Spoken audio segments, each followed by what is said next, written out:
Is my voice clear? Yes, Yes, we Mother, can. your voice is very clear and it's being Okay. recorded. Is my voice clear? Agyanam Timiranda. Yes, we Mother, can. your voice is very clear and it's being Okay. recorded. Agyanam Timiranda. Is my voice clear? Agyanam Timiranda. Mother, your voice is very clear. Okay. Agyanam Timirandasya Jnanam Janasalakaya Taksuram Militam Yena Tasmai Sri Gurave Gurave Gaurachandraya Radhikaya Tadalaye Krishnaya Krishna Bhaktaya Tadabhaktaya Namo Yam Pravrajanta Manupetamapeta Krityam Vaipayano Virupat Paruvajuvavu Putre Mayataya Sarvo Banedu Samsarva Bhuta Muni Manatosmi Atyavahina Aparada Lakshay Chittasya Kamadi Tarangamadye Kripamaitam Sharanam Prapadim Vrinde Namaste Karanadavindam Tavoivasmi Tavoivasmi Najivapitam Vina Iti Vidyaya Radhe Am Nayamam Charanam. First, I offer my unlimited obeisances in the dust of the lotus feet of my most worshipful Diksha Gurudev, Nityalila Pravishta Om Vishnu Pad, Astotra Sat Shrimad Shilabhakti Vedanta Swami Prabhupada, and the same unlimited obeisances in the dust of the lotus feet of my most worshipful Shiksha Gurudev, Nityalila Pravishta Om Vishnu Pad, Astotra Sat Shrimad Shilabhakti Vedanta Narayan Goswami Maharaj, to all of our Gaudiya Guru Varga and all the beautiful assembled devotees. Thank you so much for inviting me to speak today. It brought back so many memories when I was preparing this talk. At first I thought, oh yes, I'll just jot down a few things and that will cover everything. But then as I was going through my memoir with Srila Prabhupada, I see there are at least 50 pages describing my experiences with Srila Prabhupada in Boston.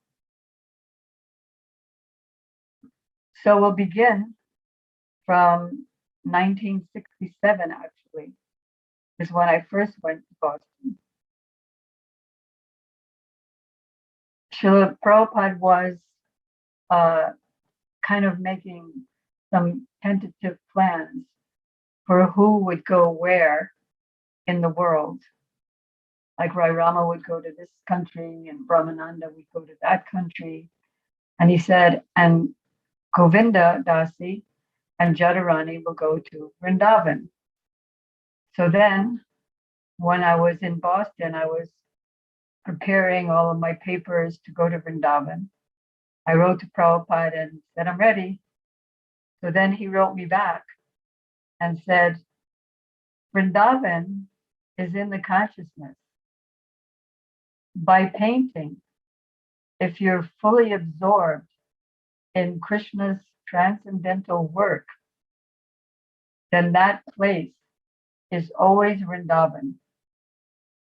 Then he said the hog is living in a filthy place covered by stool.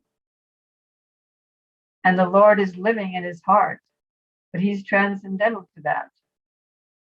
So if you become fully Krishna conscious, then you'll always be living in the pastimes of Krishna. And there'll be no material impediments in any circumstance. So at first we were staying in this very small, not quite a temple, but just like an apartment, about 5 of us.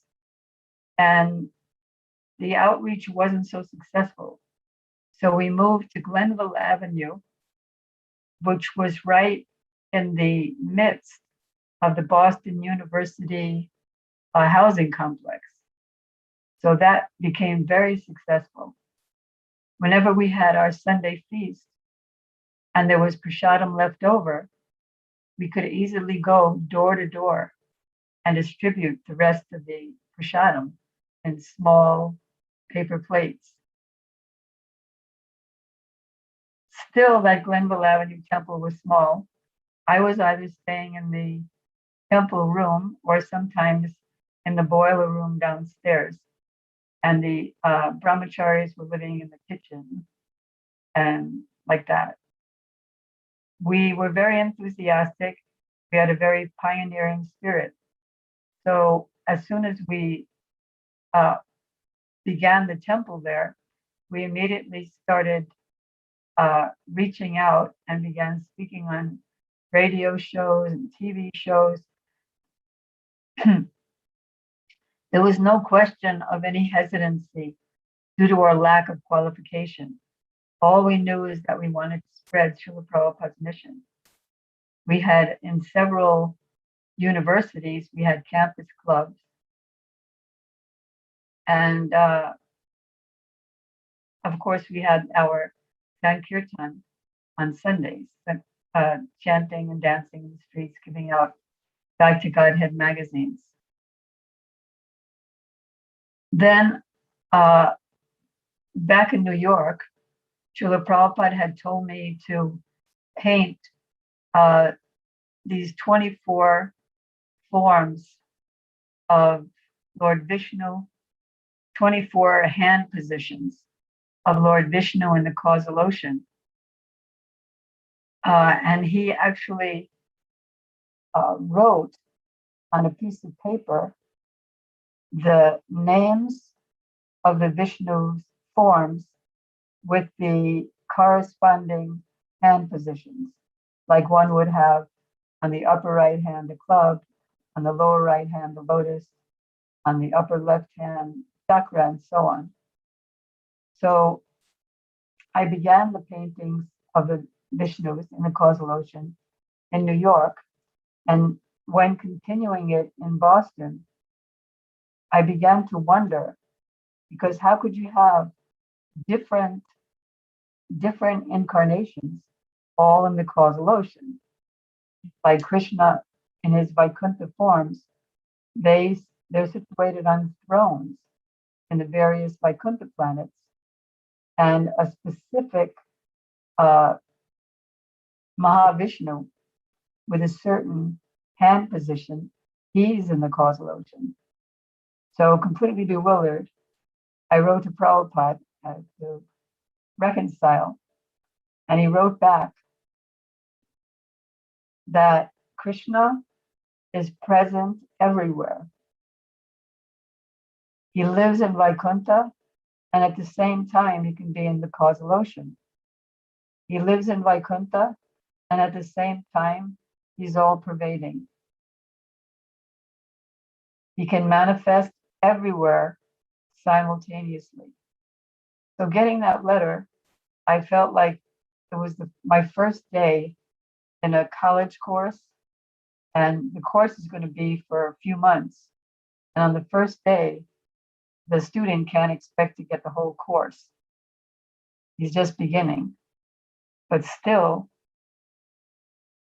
by getting his letter, I felt just like that, and that it would be gradual service, surrender, to understand the inconceivable nature of Krishna. Once someone asked him, how can this, and this happen with the Lord. And Prabhupada replied, if God does not have some inconceivable things, how can he be God?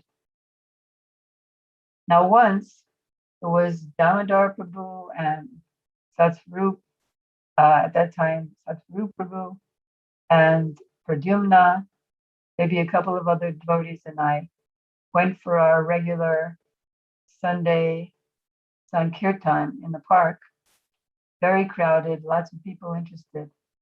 But all of a sudden, some very rowdy young men came, very drunk, and they were calling out obscenities and fighting with each other. And then they started pushing around Damodar Prabhu and knocking him to the ground. And although the other devotees were very patient and they just kept chanting, I became furious. And my mind was thinking, I should kill these demons. Demons should be killed. So then when we got back to the temple, I wrote to Srila Prabhupada and told him how I was thinking. And he wrote back, the killing proposal is not good.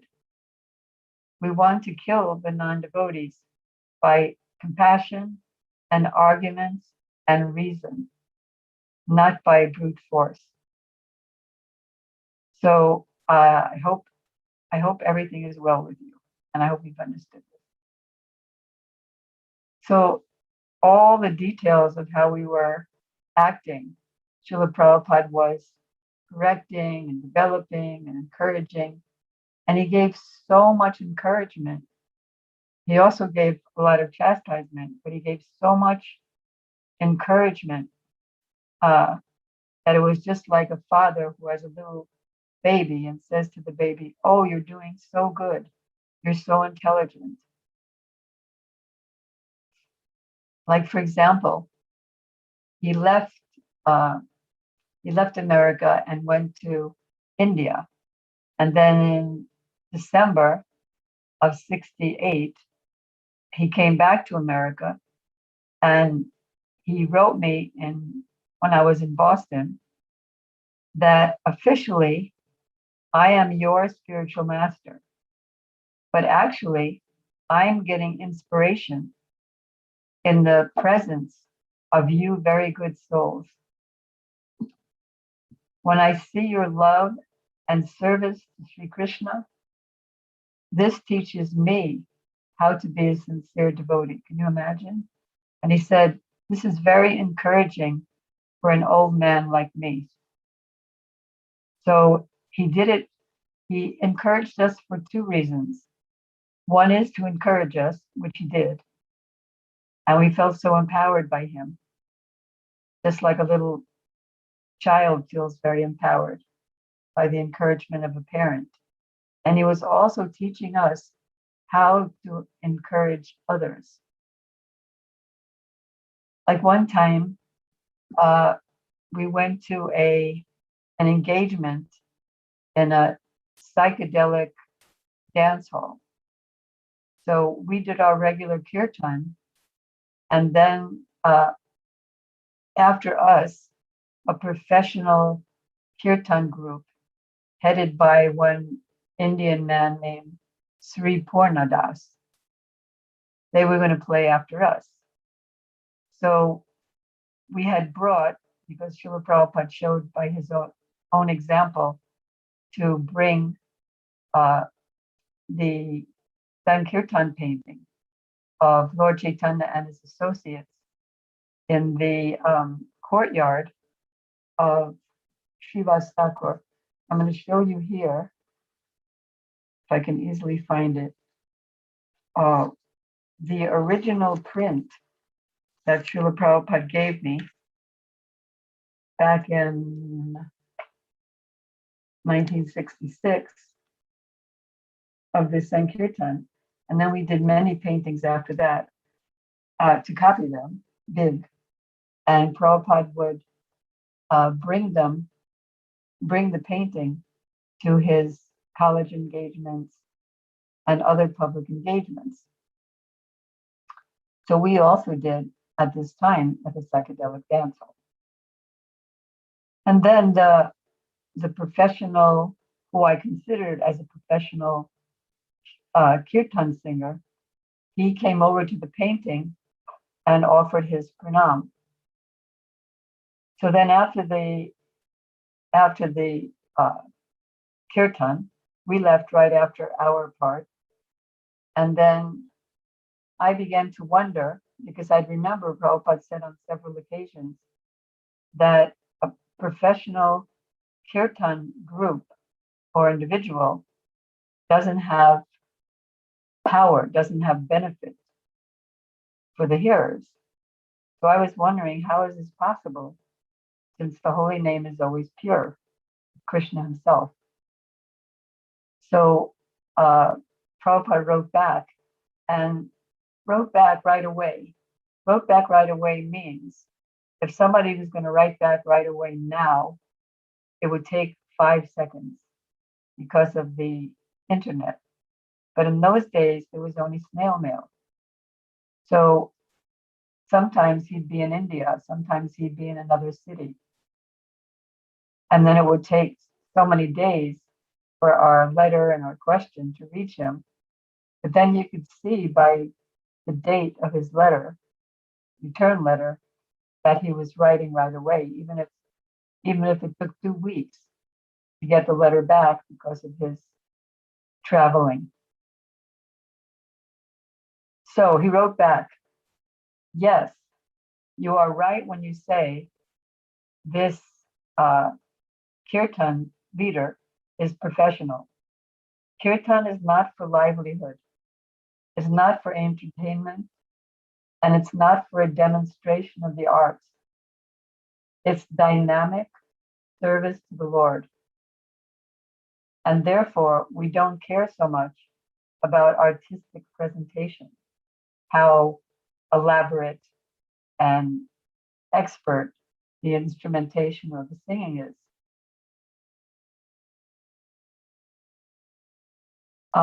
He said it's very nice also that Sri Purnadas offered respects to the Sankirtan painting. He said that will enlarge Krishna consciousness. Very, very often encouraging us how the paintings have so much power to preach because it's not invented, but it's coming from Srila Prabhupada and the authoritative scriptures. So he said, you are right when you say that he's a professional kirtan singer, but I didn't say he was. I was just asking a question. But again, you can pick up on his encouragement. You're right, even though I wasn't really right. Then another aspect of the art was when we did, I guess you could call it, what he called it, was sketch stories, or what we would call a comic strip in Back to Godhead.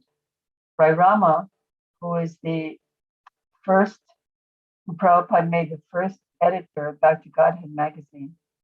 Before his devotional life, he was a comic book writer. So now he wanted to use his talents in the service of Back to Godhead. So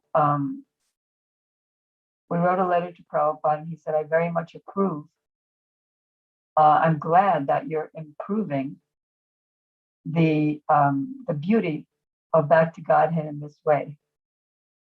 They said, now you have there are so many artists around the country, like Govinda Dasi, Indira Dasi, Malati Dasi, and Kanchan Bala, and others. So I want you to gather them all in one place and overflood with pictures. We require a large number of pictures to sell and to decorate. And combined together, I want you all to produce 12 pictures daily. I don't know how that could be possible. Now it's possible because of his influence.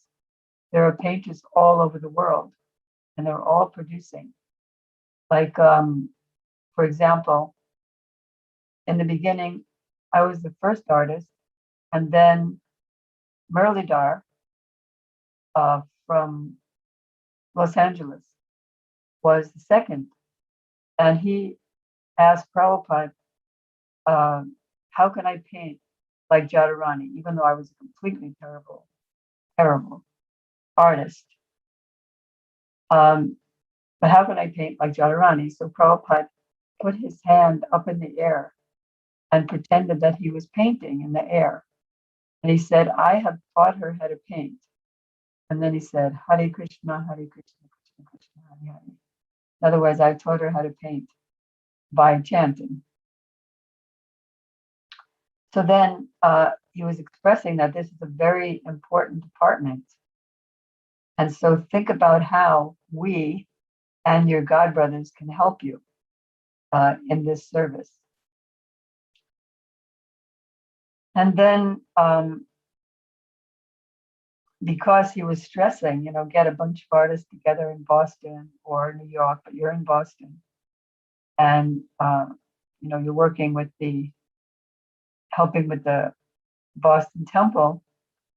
So better if sometimes he would say, go to San Francisco and spend some months there establishing a brahmacharini ashram there. Sometimes he would say, establish them in a few places like San Francisco, New York, Boston. And then sometimes he would say, just gather them all where you are.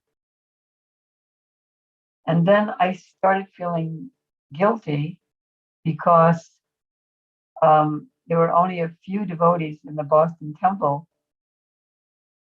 And so I wanted to do my part in helping them with the preaching and the temple services. So I was feeling bad about that. So I wrote to Prabhupada, and he wrote back, I'm so glad that you're helping your God brothers with the temple services. He said, King Jadu, he was the king, so he had so many responsibilities. And his queen, Jadurani, was so much assisting him. So Krishna wanted to glorify a specific family, his devotees. So he appeared in a specific family and dynasty, and he chose the Jadu dynasty. So your help to your God brothers is just apt your nice name. Again, so much encouragement.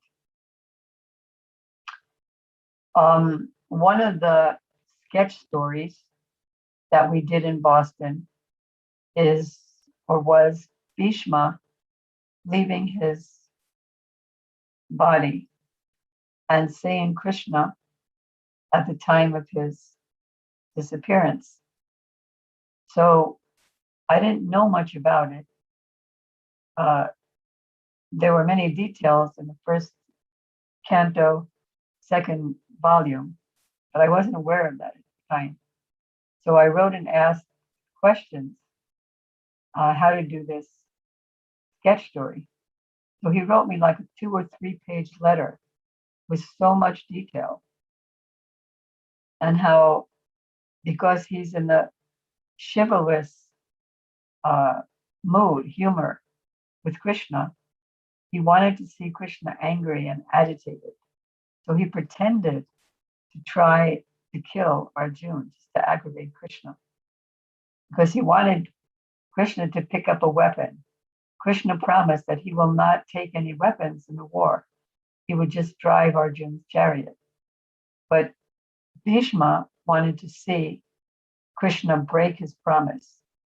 And Krishna did break his promise, because knowing that Krishna's body was transcendental, Prabhupada's writing all this in the letter for the comic strip, knowing that Krishna's body is transcendental, Bhishma shot many arrows that went into the chest of Krishna. And Krishna became so angry with Bhishma that he got off the chariot and picked up the wheel of the chariot and went to charge Bhishma. And at that point, Bhishma surrendered. I mean, he was always surrendered, but he bowed to Krishna and said, "Okay, I give up." And once, Jai Govinda, who was the assistant to Rai Rama, he did a sketch story based on Srila Prabhupada Bhakti Siddhanta Saraswati Thakur's example of the wedding party. I think you all know that history, that there was a wedding party and they had to be on the other side of the river by a certain time early in the morning, the next morning. So the rowers were rowing all night, but they were given marijuana to keep them happy, and everyone was singing and dancing inside the boat. And the next morning, they found that they were on the same side of the river.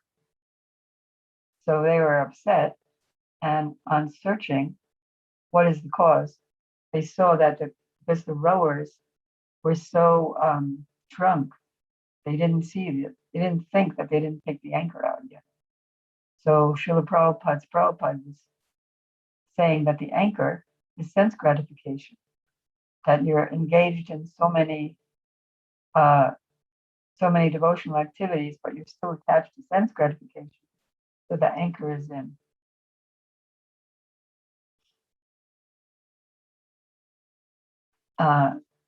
And Srila Prabhupada was very encouraging about the sketch stories. He said that by having the sketch stories in the Back to Godhead magazine, it makes the philosophy and the pastimes very digestible and accessible. And he said this will enlarge and expand Krishna consciousness. So although Srila Prabhupada was, at first, he was very encouraging about the artwork that I did, the pen and ink line drawings that I did for the comic strip sketch story. Then later on, he wrote me that, but I see that the figures are not so distinct and clear. Please make them more distinct and clear. Govinda Dasi was a fabulous line drawer, but I was just terrible. And still, Prabhupada accepted them in his very important Back to Godhead magazine. He said, in the future, please make everything more distinct and clear. So, Harvard University, Srila Prabhupada was supposed to be back at the end of November.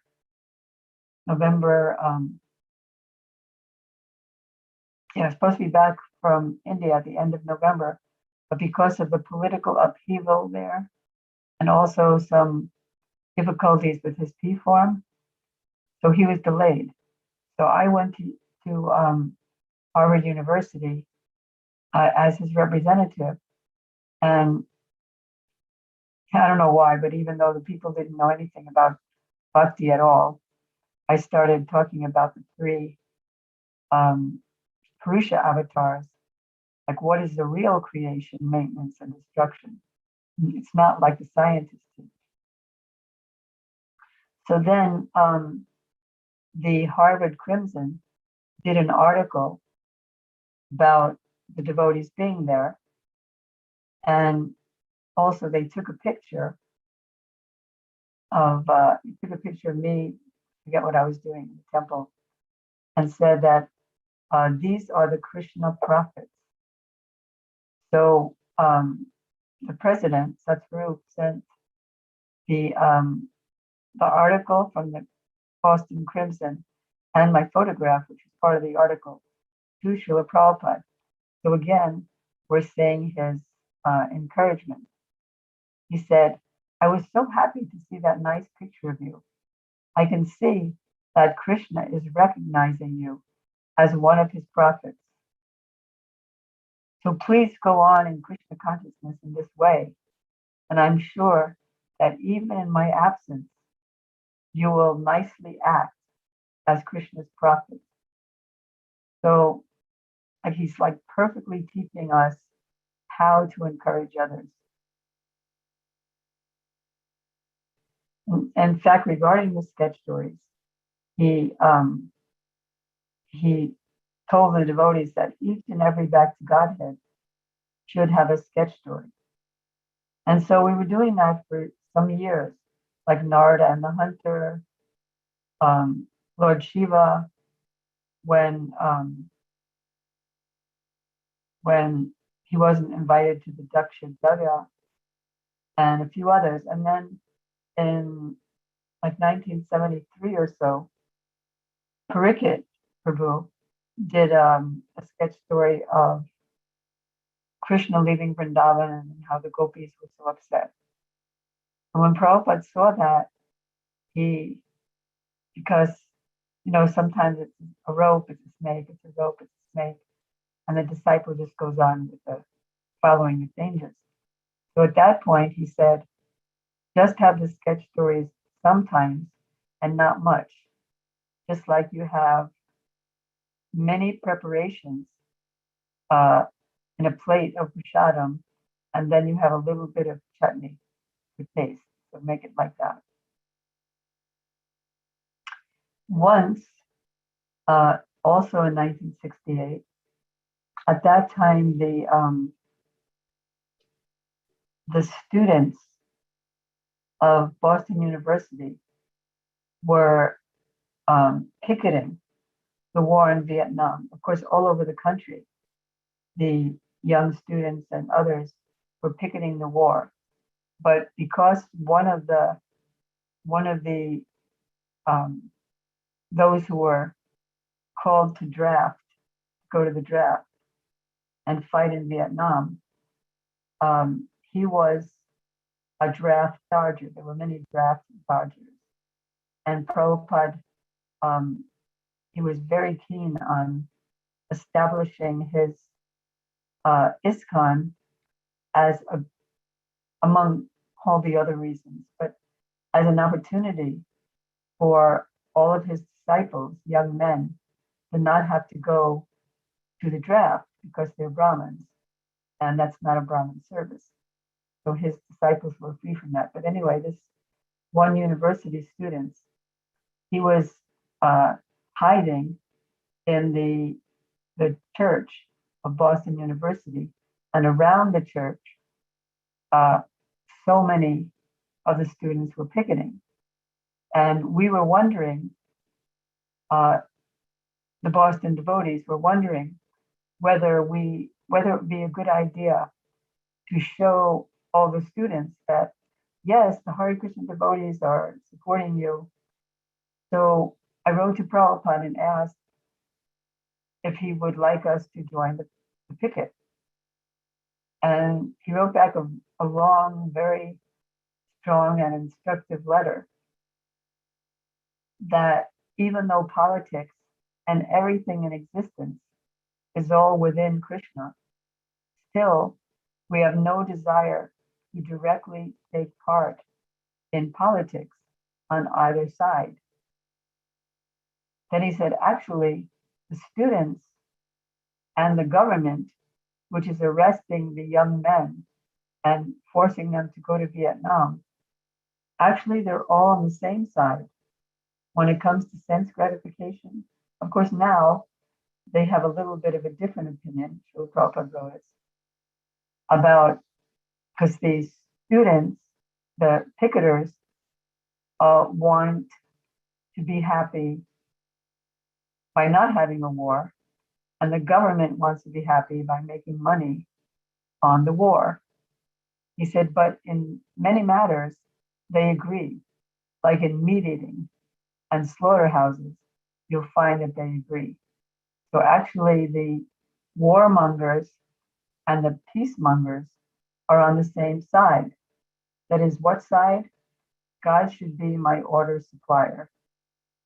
He said, God is the order giver. Man mana bhava mad bhakto, always become my devotee, think of me, offer your homage unto me. In that way, they want God to be their order supplier according to their different desires. One wants war, one wants peace. So he said, if you want to go there, to the picket line, go, but go for distributing Back to Godhead magazine. That would be the best service.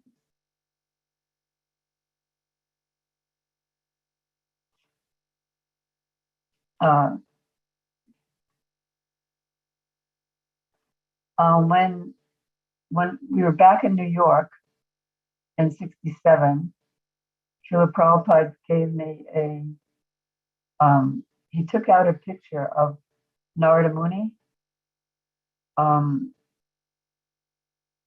just standing there with his veena in a very beautiful, enchanting forest, veena in one hand and clappers in another hand. And he asked me to paint that, and he liked the painting. So then, when I was in Boston, because I had seen previously in New York that people were lining up for several blocks to get a one moment, quote unquote, darshan of the Mona Lisa in the museum. So I thought, well, why don't I just paint in that same style, like the Renaissance artists? And then Krishna consciousness art will become very popular. So in Boston, I went to the Boston Library, to the art department, and I found some Renaissance pictures. One of Lord Jesus, very, I guess it was one of those Rembrandt ones, or Da Vinci ones, or Raphael ones, where he was very muscular and had gaunt cheeks.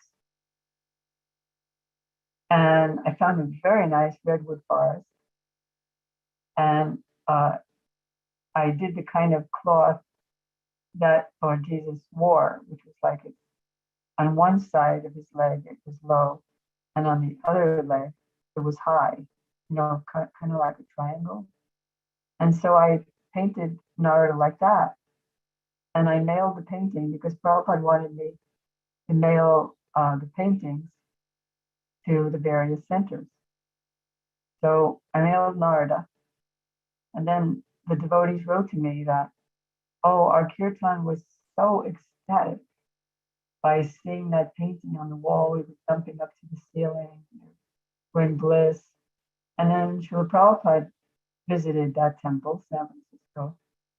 And he wrote me that you're already a great artist. Why do you want to become an artist like the materialists for pleasing the senses of the public? The public is rascals. We don't want to please the senses of the public. We want to please the senses of Krishna and the senses of our acharyas. If our paintings have no market for selling, then no problem. We'll give them out for free to the devotees for their temples. Then he said, or he wrote, in this regard, I've seen in the temple that you did one picture of Narada Muni. I liked the first one because he looked like a first-class brahmachari. But this next one that you've made, it shows, this is this one is the third one. And this one, I painted it. And then when Bharadraj Prabhu and Muralidhar Prabhu came to Boston, when Prabhupada called all the devotees who would have different services for his ISKCON press, when he was establishing it in Boston, both of them helped make the painting better. And then I'm just deviating for a minute. And when I told Prabhupada it took such a long time, Prabhupada said, yes, without spending some time, how can you expect anything first class? So he liked that third one. But the second one, he didn't like at all. So he said, so now I've seen the painting that you did of Narada Muni, and this is the meat eater's conception of beauty, which is muscles and gaunt cheeks. The milk drinker's conception of beauty is full, smooth skin and sweet red lips. And then he had Govinda Dasi, who was one of his personal servants at that time, send me the painting of, not painting, the little Brajbasi poster of a 5-year-old Krishna sitting there cross-legged and listening to the kirtan of blind Suradas.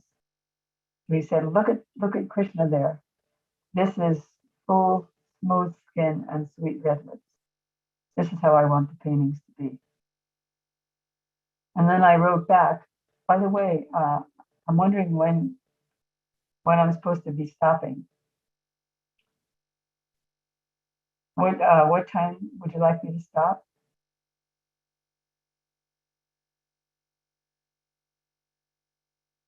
Oh, I don't hear anything back, so I'll continue. So then I wrote back an apology letter, and then he wrote back, and he said, this is the first time I've seen a letter from you that's only 3 lines. Don't feel bad, but the thing is, but he said, I could tell you're depressed. Don't be depressed, but the thing is that, and he told the story. Yeah, go on. I'll let you know. Huh? I Okay. have until 8. So 8, okay. So he said, the thing is, like, there's a story of a Brahmin, and he was walking through a forest, and he was really hungry. So he stopped by a house to get something to eat. But this person was a Muslim.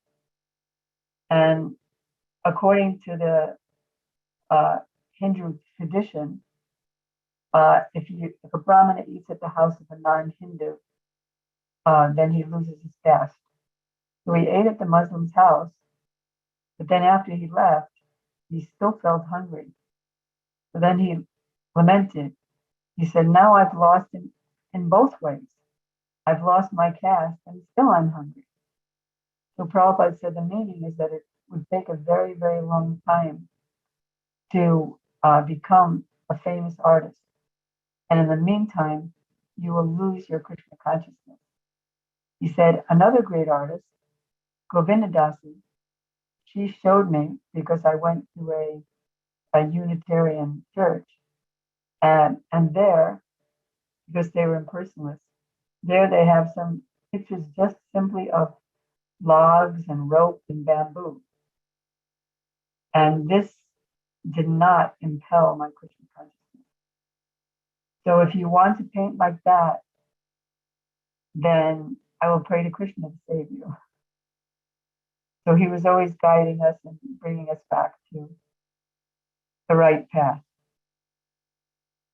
Then he said, I'll talk to you more about it when we meet. Then we met in New York. And again, he told me that, again, he brought up like in the next sentence from where he had written me in Boston. And he said, the thing is that it doesn't matter how good a painting is. People in the material world, they just think, oh, so-and-so did that. Oh, that's very good. Oh, Picasso is a Picasso. Oh, very good. So then I said, well, we kind of do that too, Prabhupada. We say, oh, Prabhupada said that. Oh, very good. So then he said, well, that is love. That is a different thing. Just like a mother has a blind child, but out of love, she names the child Padmalochan, or lotus eyes. And he said, I like your eyes. And you know how he brought that original trunk with a bunch of sets of his books. So he had the trunk in front of him, and I was sitting on the other side of the trunk, and like with our elbows on the trunk. And so then he said, I like cat's eyes, don't you? Everybody likes cat's eyes because my eyes are hazel eyes. So then I said, oh, I like your eyes, lotus eyes. Then he pulled back from the trunk and he said, oh, I'm an old fool. Sometimes when he would exhibit his humility, I would just be speechless. I wouldn't know what to do. And then there was a painting that I did of Radha and Krishna, again, from the Boston Library Art Department.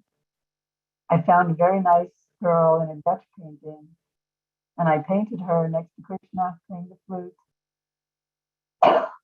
But the reference was she was facing the other way.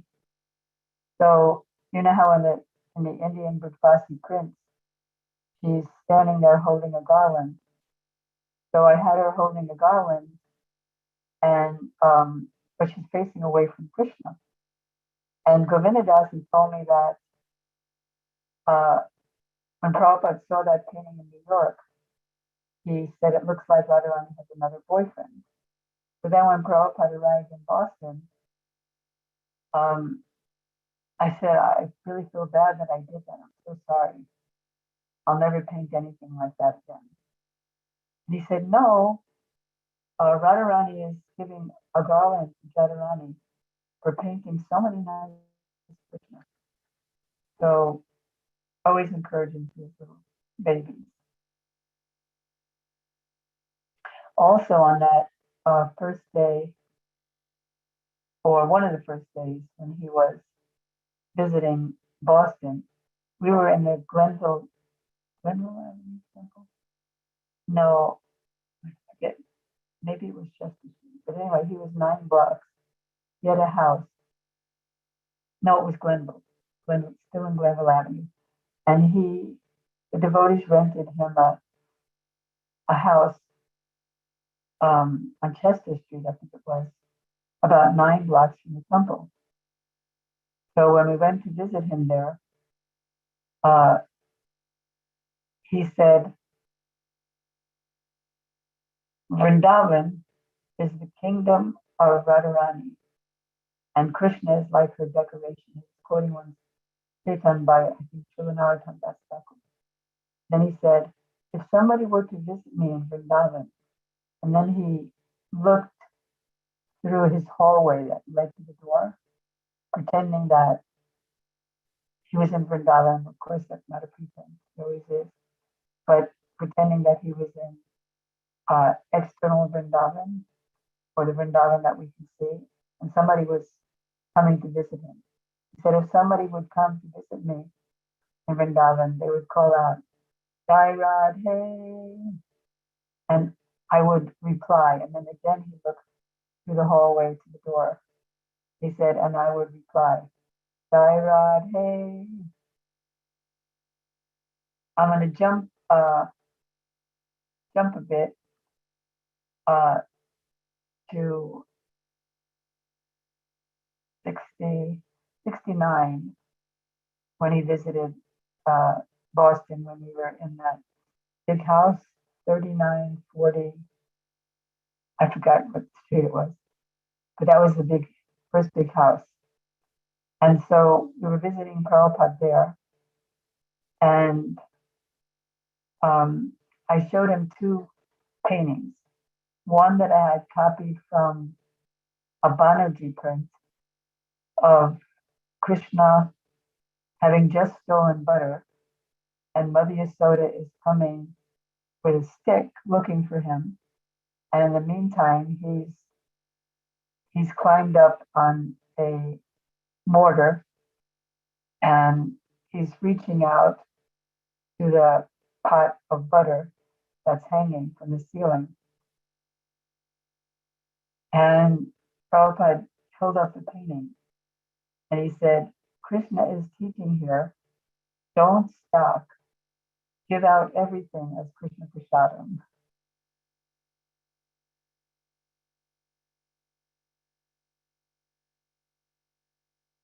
And when he first sat on the Vyasasana there, right by the altar.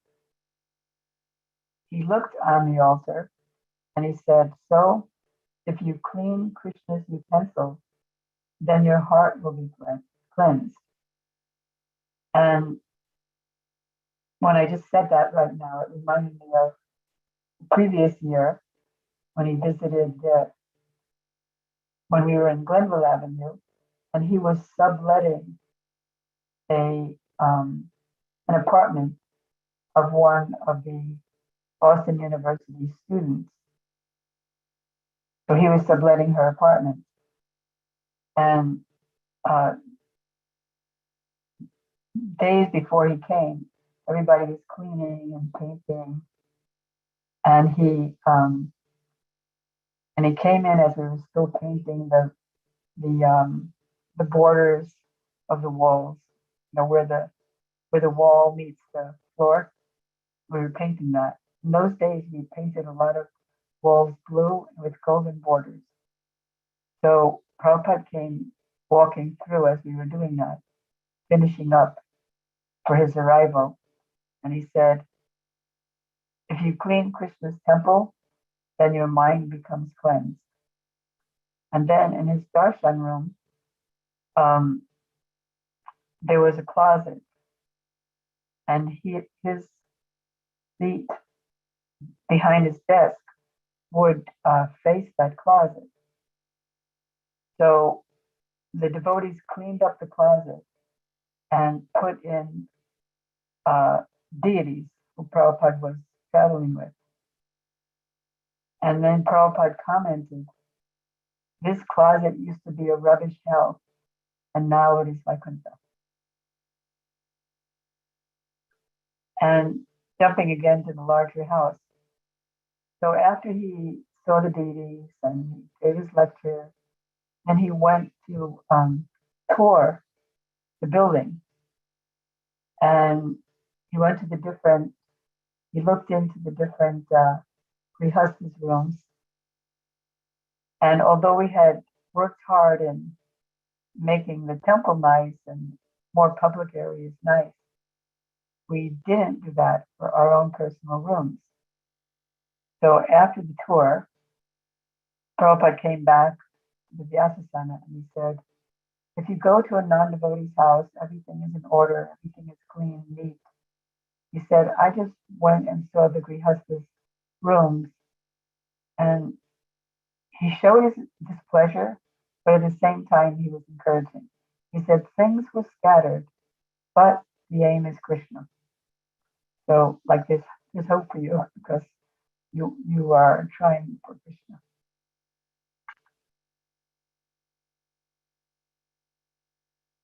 Okay, so what do we want to do next?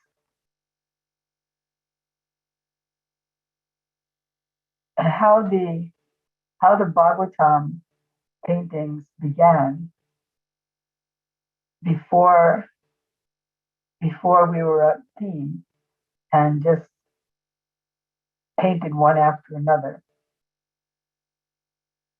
When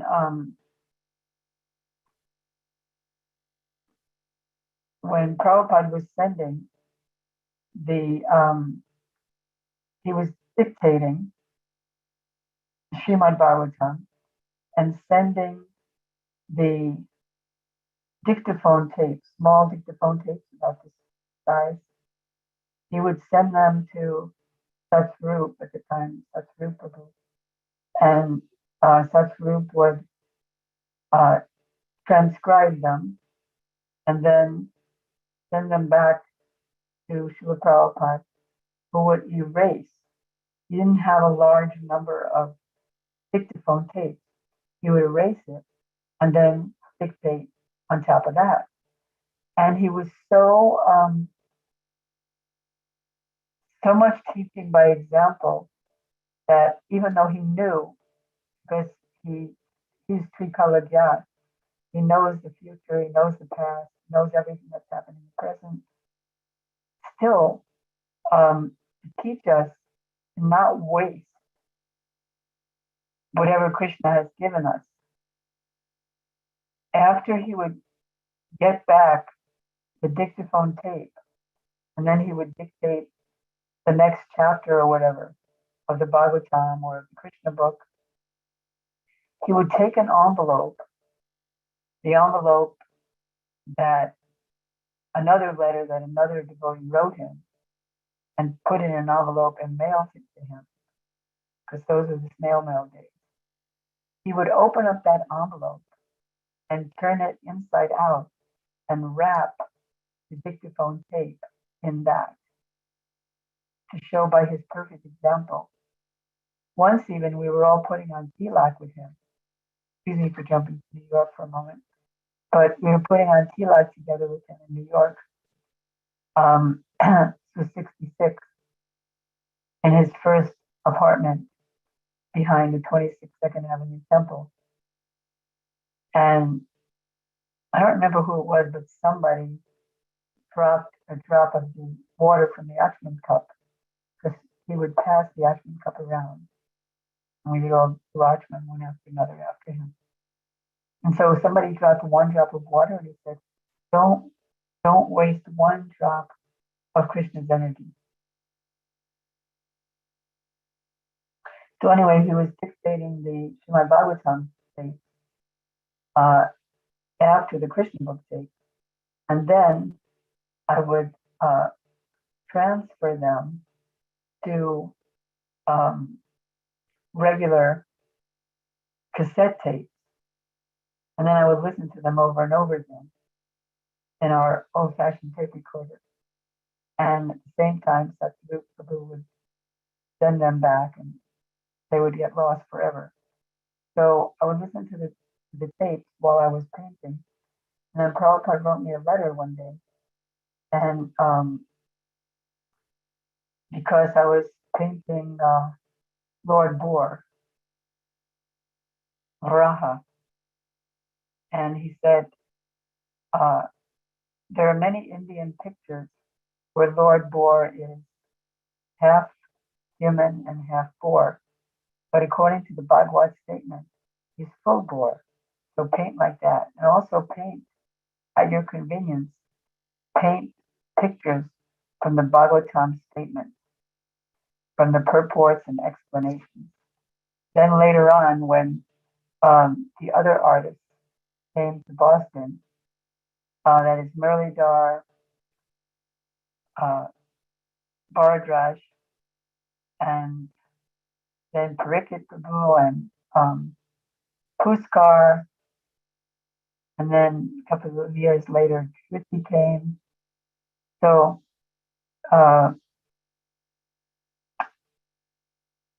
when he was doing the Krishna book, he wrote us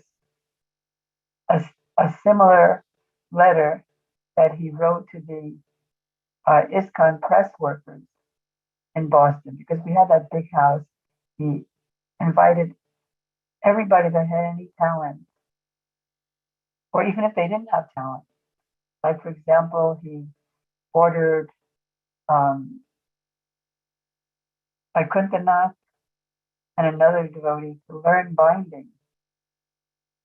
And he had a couple of his daughters, Palika and maybe Mamata,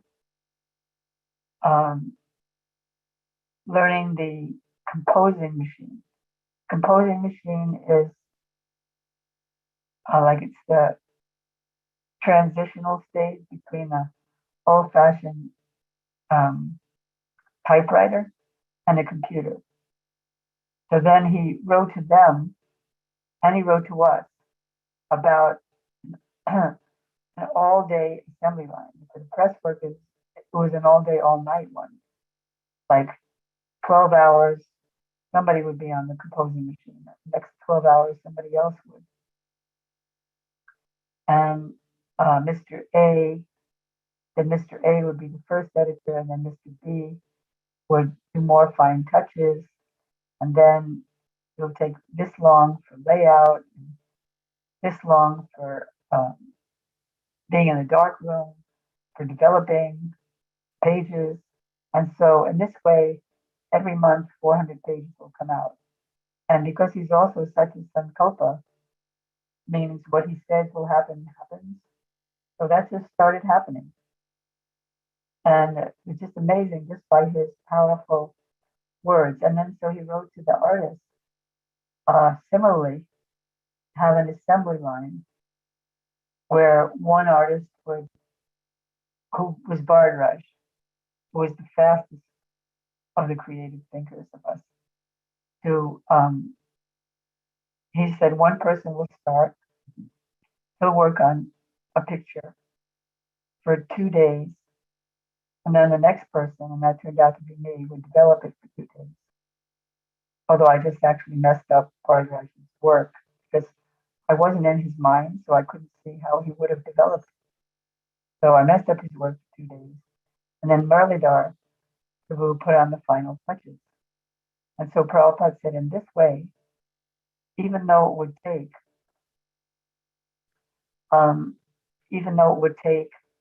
6 days to finish a painting, 2, 2, and 2, every 2 days, a new painting would come out because of the assembly line. So just as I'm saying this right now, I'm remembering his statement that he made in I believe it was the Easy Journey to Other Planets, that a pure devotee who knows the spiritual world, being in it, he knows everything about the material world. Just like a person who knows the details of a tree, it's natural that he would easily know the details of the shadow of a tree. Or, as Prabhupada gave the analogy, one who knows 9, 1, 2, 3, 4, 5, 6, 7, 8, 9, he'll know all the numbers, adding, multiplying, dividing. And one who knows milk, he'll know all the milk products, like ghee, yogurt, butter. So similarly, one who knows Krishna, he knows everything.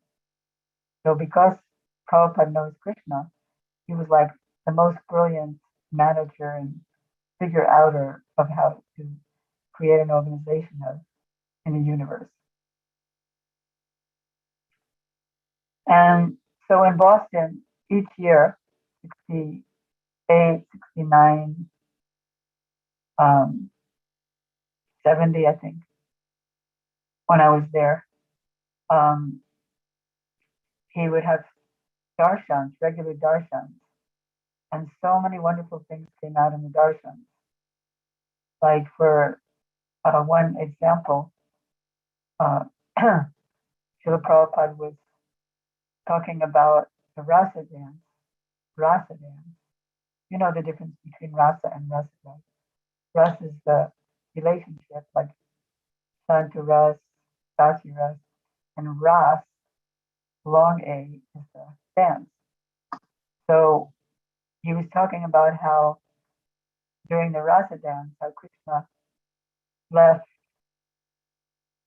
the gopis, and then how, in order to have fun with them, he assumed 2 extra arms to look like Lord Narayan. And then the gopis, namaste, Dhanavad. Have you seen where Krishna went? To show how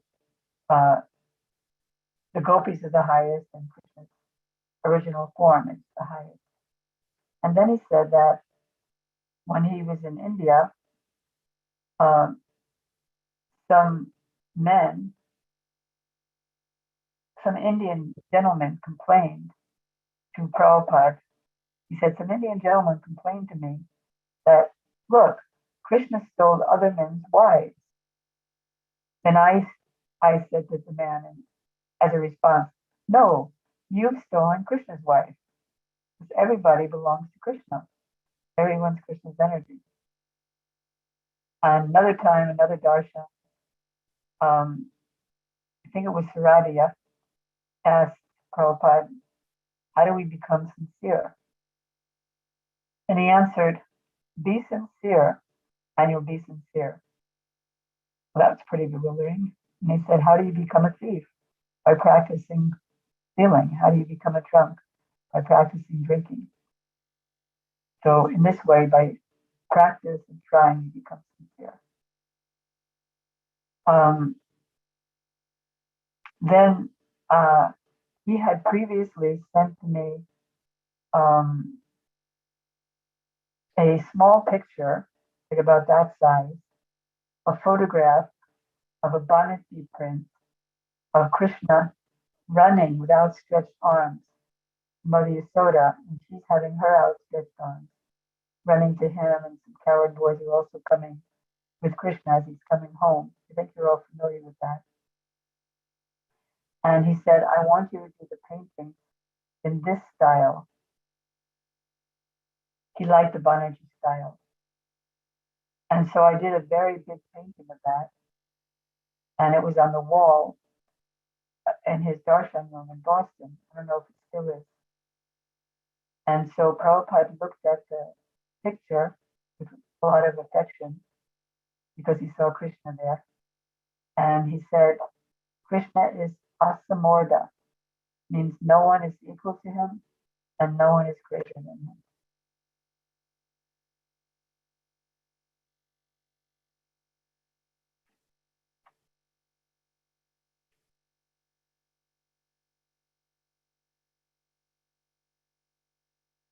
Just one moment.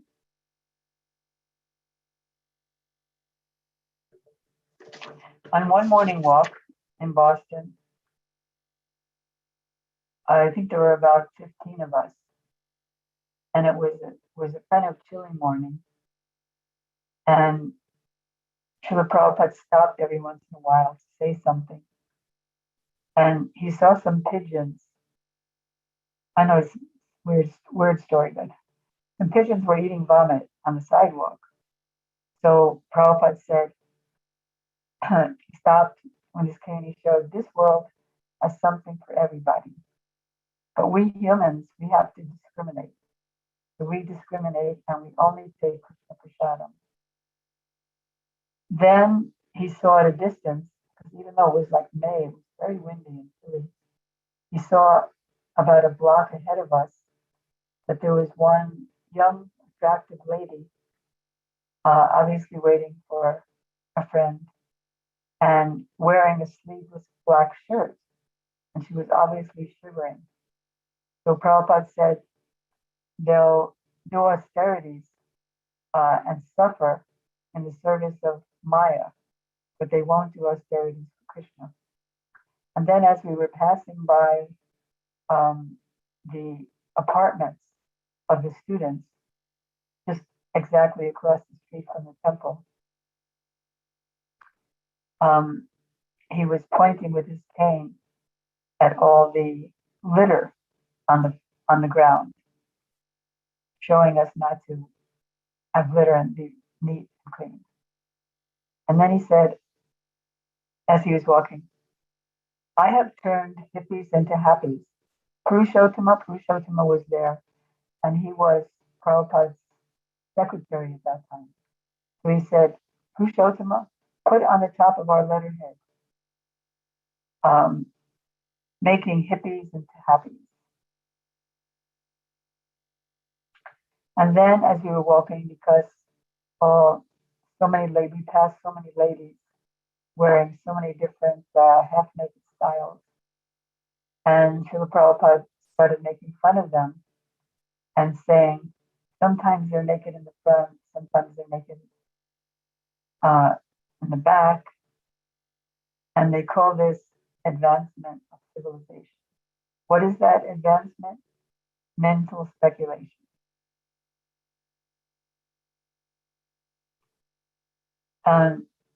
Another time I was on a walk with him, just me and Kursundar, because with all the painting that I was doing, I know I'm going all over the place, but I hope it's making a little bit of sense at least. I'm just grabbing different memories. So with me and Kursundar, because doing a lot of painting, my back was going out, so I had a lot of backaches. And Prabhupada said, if I walk every morning, and the backaches would get better. So he invited me to walk with him. And while Gursundar's wife, Govinda Dasi, was back in cleaning Prabhupada's quarters, Gursundar went on his walks. And so he invited me to also go on his walks. Sometimes I went with him and Gursundar, and sometimes, I think it was another year probably, with him and Nandakishore, and I'll tell you about that in a minute. So with Gursundar, let's see what happened then. Yes, he took us to downtown, actually, to the place where he went with the head of the boat, the officer of the boat when he first arrived in America. And it slipped. Oh yeah, that was the time when there was some low-hanging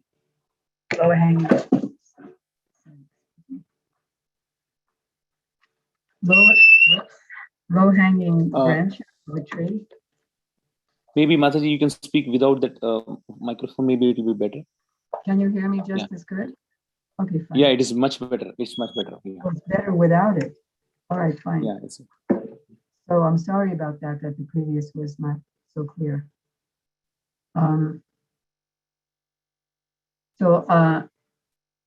He took a leaf from the tree, and he said, because he was very fond of defeating the Mayavadis. So he took a leaf from the tree, and he said, the Mayavadis say it is all green, one undifferentiated tree. But this leaf that's separated from the tree, now it loses its chlorophyll. And then he threw it on the floor as if disgusted that it didn't have any chlorophyll anymore. And he said, and nobody would touch it. So he's saying, in other words, the Mayavadis say it's all one, but because they've detached themselves from Krishna, they've become valueless. Then another time I was on a walk with Prabhupada and Nandakishore, and when we passed by the park, it was a hilly park, and Prabhupada said, the park is so dirty, sweep it, make it nice, and hold a feast there. And then when we were coming back more towards the temple building, he picked another leaf just from a bush, and he said, just see the intricacy of the beauty of this leaf. And it was also autumn time, and so the leaves of all the trees were turning reddish and yellowish and brownish, some green. And he said, if you try to make one leaf like this, it would take so many days. But in just a couple of days, Krishna paints all these leaves on all these trees. And that reminded me of what he told Govinda Dasi, that the rose you make is nowhere near as nice as the rose that Krishna makes. And your rose doesn't even smell nice. It smells like oil paint.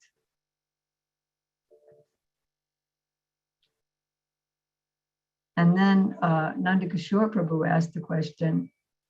He was the husband of Janava.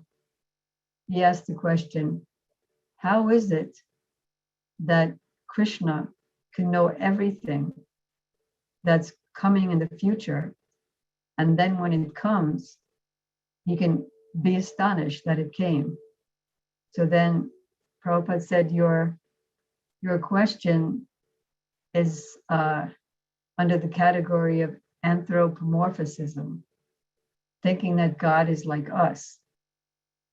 He can know the future and he can be astonished. We can't conceive of his nature. Prabhupada, as I mentioned, was very much fond of having brahmacharini ashrams here and there. And then at that time, only Satsvarup Maharaj, Satsvarup Prabhu at the time, was the earner. He was a social worker and nobody else was working. And the monies, sometimes we would go out and sell back to Godheads, but it didn't bring in a lot.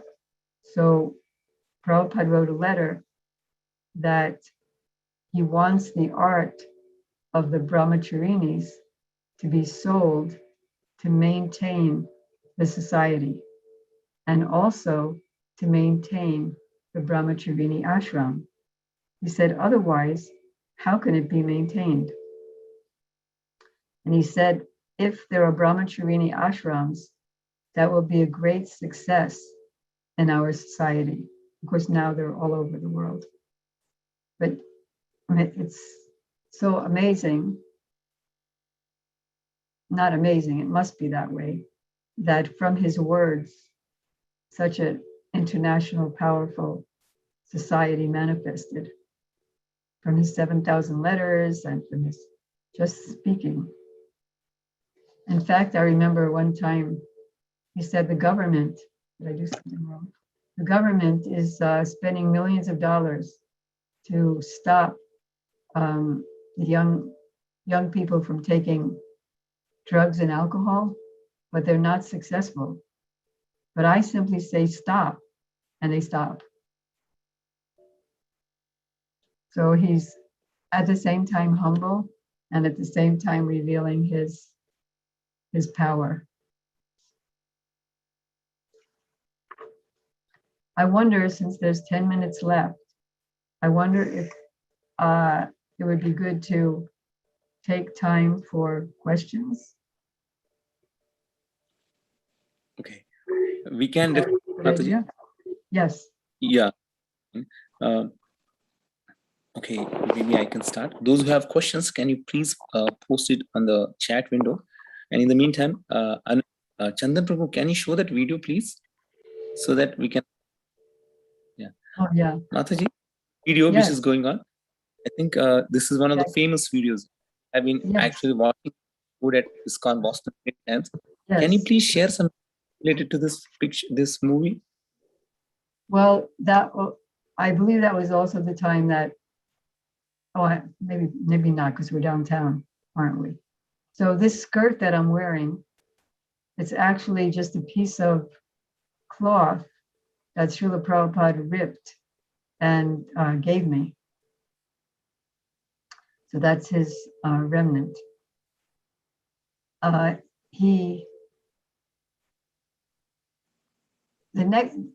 This was the place where the boatman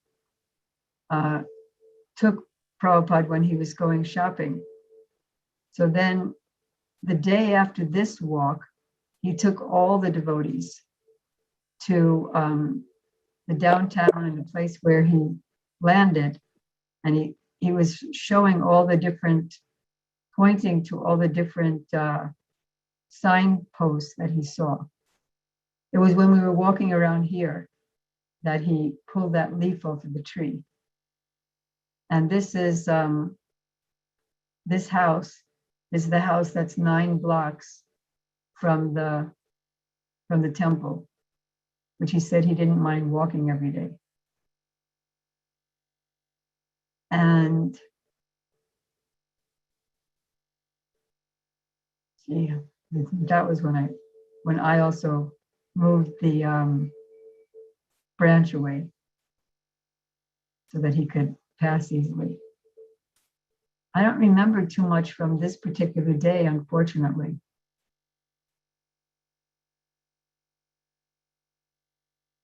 But looking at this, it reminds me of another day that he walked out of the same house and down the stairs. And it was the day after the Brahminical initiation, the first Western Brahminical initiation. And he was telling the devotees, this is Govinda Dasi, and she is going to be taking Prabhupada out of the taxi to the Glenville Avenue temple. So another day when Prabhupada was walking down those stairs, and there was about 10 or 15, the day after the Brahminical initiations, he said two things I remember clearly. That one, now I've given you Brahminical initiation, don't be Brahmin in name only. And then he said, he quoted one verse from the Bhagavad Gita, wherever there's Krishna, the supreme master of all mystics, and Arjuna, the greatest archer, there'll always be opulence and victory. So he said, so if you're always on the side of Krishna's name, always chanting Krishna's name and always on the side of Krishna, you'll always be victorious. Those are a couple of things I remembered from that time. Unfortunately, in those early days, I didn't think to bring the tape recorder. And then the day of the Brahminical initiation, the men who were getting initiated, you can see the tilak marks on the various parts of their bodies, because they didn't wear shirts. So if anybody had messy tilak, Prabhupada would send him away, send him out to redo his tilak to make it neat. And he was lecturing about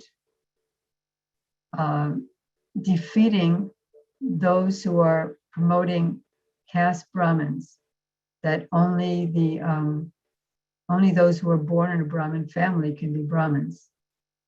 And so he was quoting his Guru Maharaj, Srila Bhaktisiddhanta Saraswati Thakur then, quoting many, many scriptural references, like that even if one is born in a family of dog eaters, he can become a Brahmana by proper initiation and accepting a bona fide guru. And he can be qualified to himself perform fire sacrifices and utter the Vedic mantras.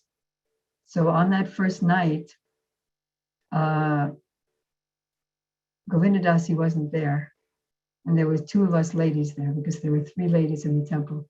They just showed this picture, the painting that I was mentioning about Krishna and his mother running to each other, where Prabhupada said, this Krishna is Asamordha, no one is equal to or greater than him.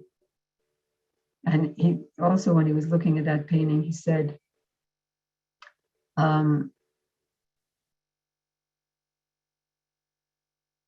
Krishna is showing here that the supreme aspect of God is that he's just enjoying. He has no work to do. And then he told, while still looking at the painting, he said there was one English gentleman who came to India, and he went to different temples, and he saw all the work that the different manifestations of Krishna was doing. And when he heard about this and saw this, he said, yes, now I understand he's God, because he has nothing to do, only enjoying, and his parts do all the work. So back to the first Brahminical initiation, Govinda Dasi didn't come, and only me and Annapurna were there.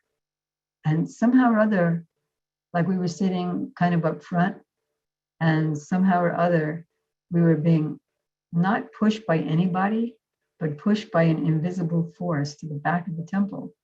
And we didn't know why. And then we realized that he was just giving initiation to the men. And so then when he was performing the fire sacrifice in the back of the Glenville temple, and then Govinda Dasi came in, and Prabhupada called out, oh, I was just thinking, where is the girl? And now she has come. So the next night, he did a Brahminical initiation just for the ladies.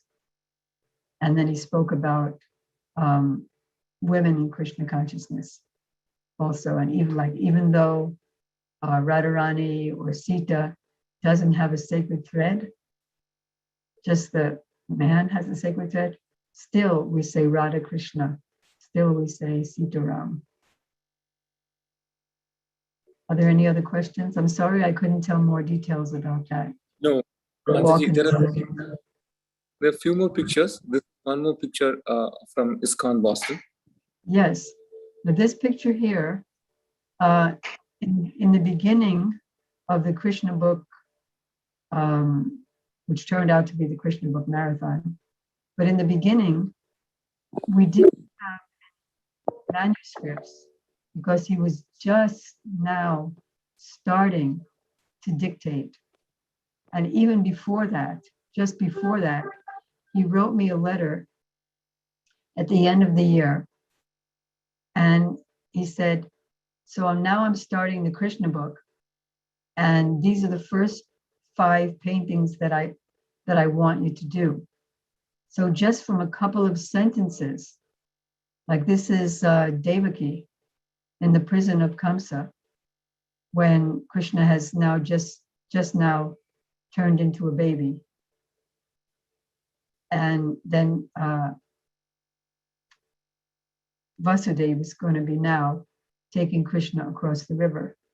So this one and the one where Krishna appears as Vishnu and Devaki and Vasudeva are praying. And then there were 3 others. Prabhupada wrote just one sentence we had, 1 or 2 sentences we had to base the whole painting on. And then he said, tell me when you're almost finished with the paintings, and then I'll send you another 5 ideas of what to paint. And then in the meantime, when you finish the paintings, send them to me in LA. So this one here, this is from the 3rd canto, Srimad Bhagavatam. I believe it's Devahuti praying. Devahuti's praying to Krishna in the 3rd canto, Srimad Bhagavatam. And Krishna's sucking his toe. So why is Krishna sucking his toe? Because he wants to taste what his devotees are tasting by rendering service to his lotus feet. And for the same reason, he came as Chaitanya Mahaprabhu. Are there any others there? Yes, that one. This one, we did also the 3rd canto, and saying this, was inspired to remember that I received about 90 letters from Srila Prabhupada, and some of them were to me alone, and some of them were to me and a couple of other artists, and some of them were to dear artists of ISKCON Press. And so we would ask him a ton of questions. Like, for example, what did this look like when Kardama Muni created this? It's practically a city in the sky. And then he and Devahuti mounted that, and they traveled around for many years and begot 9 girls, daughters. So we asked Prabhupada, what does that look like? And he explained it in the letter. So many questions. How old is so-and-so? Does he have a beard or a mustache? Or what did it look like when Lord Vishnu was breathing out the innumerable universes by his glance in the course of time? And so Prabhupada very patiently answered one letter after another. And then one letter I wrote to him and said, I feel bad to ask you so many questions when you're so busy with your work. And he wrote back, this is also my work, to answer your questions, that the books will come out bona fide. And he wrote to me that or to all the artists, there was only really a few at that time, that Krishna's philosophy must be illustrated, but it must be illustrated according to the Parampara revelation of the absolute truth.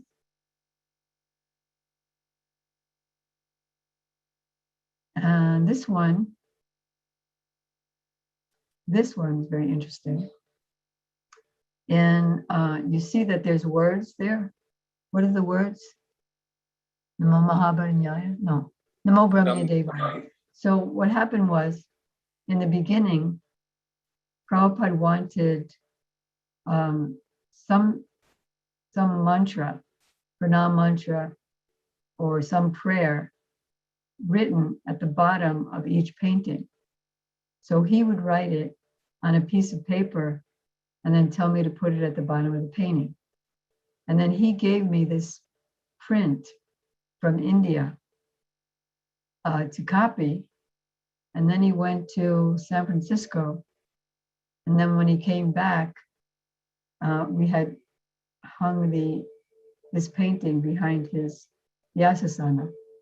And just before climbing up onto his Vyasasana, he put his head on the Vyasasana to the painting to offer obeisances, and then he sat down. And he said, because I think it was Hansadutta who made a nice frame for the painting, because before that, I was just making little plywood frames, like just about that thick, and painting it blue-green and nailing that onto the paintings. Even Prabhupada helped me to nail it using a mortar, a pestle. So then when Prabhupada saw the frame, he said, there's a gulf of difference between a framed painting and a not framed painting. And then he said, just see, this is Vedic culture. The boy, he is just wearing one cloth, and the girl, she is covered head to toe.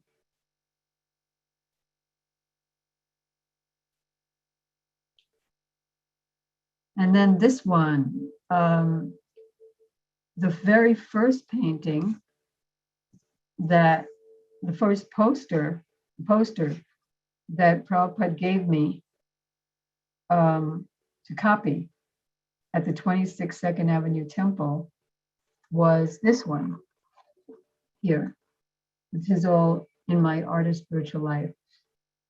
So then at the top is Radha and Krishna in an Om sign. So at first I copied it just like that, but then later this one was in Boston a couple of years later. So Prabhupada said, don't make the Om sign with Radha and Krishna in it, because that is artist's imagination. Rather, put in a nice Vrindavan or Navadvip background. So that's why that background is different. And then I asked him, because in the original poster that I just showed you, they're not in a straight line, but they're like that, with Mahaprabhu higher, and then Nityananda and Gadadhar Prabhu's little lower, and then Advaitacharya and Srivas Thakur lower. So I wanted to make it more realistic. As you see, this is more realistic. So I said, can I put them in perspective with Mahaprabhu a little smaller, and then the next two a little bigger, and the next two a little bigger, so that it would look more realistic? And he said, no, actually they're just standing in a straight line. But because of the prominence of Mahaprabhu, he's higher. He said, and actually, not only don't make him smaller, but make him a little bigger than the others. So that's my remembrance of that. And also, I don't see it on this painting. Yes, I do. So he wrote, because as I said, he wanted words to go along with the painting. So he wrote down the names of the different personalities on a piece of paper And then he told me to copy that.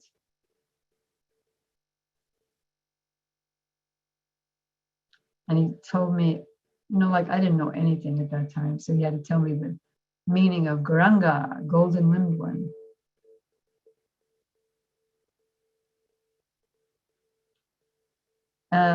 You don't have to skip that other one if you don't want to. There's a little story about that one too. So this is a copy of a Gita Press publication. Gita Press is their Hindi publication in Gorakhpur. And Prabhupada told us when he was visiting the giant press in Boston, the press was really big. And this was before they just changed and outsourced everything. But I'm just going to deviate for a moment and say that when Prabhupada came to see the actual press machine itself, he told the press operator, Advaita Prabhu, so keep the press as clean as glass.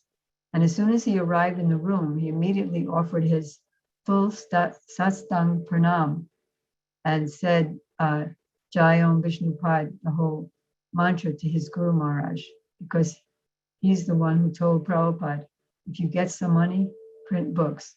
So anyway, so the first painting that we did of this exact same scene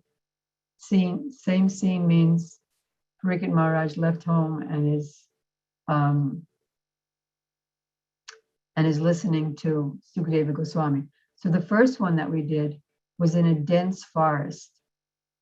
Everything was very dark because we were a little bit influenced at that moment by the old Rembrandt painters.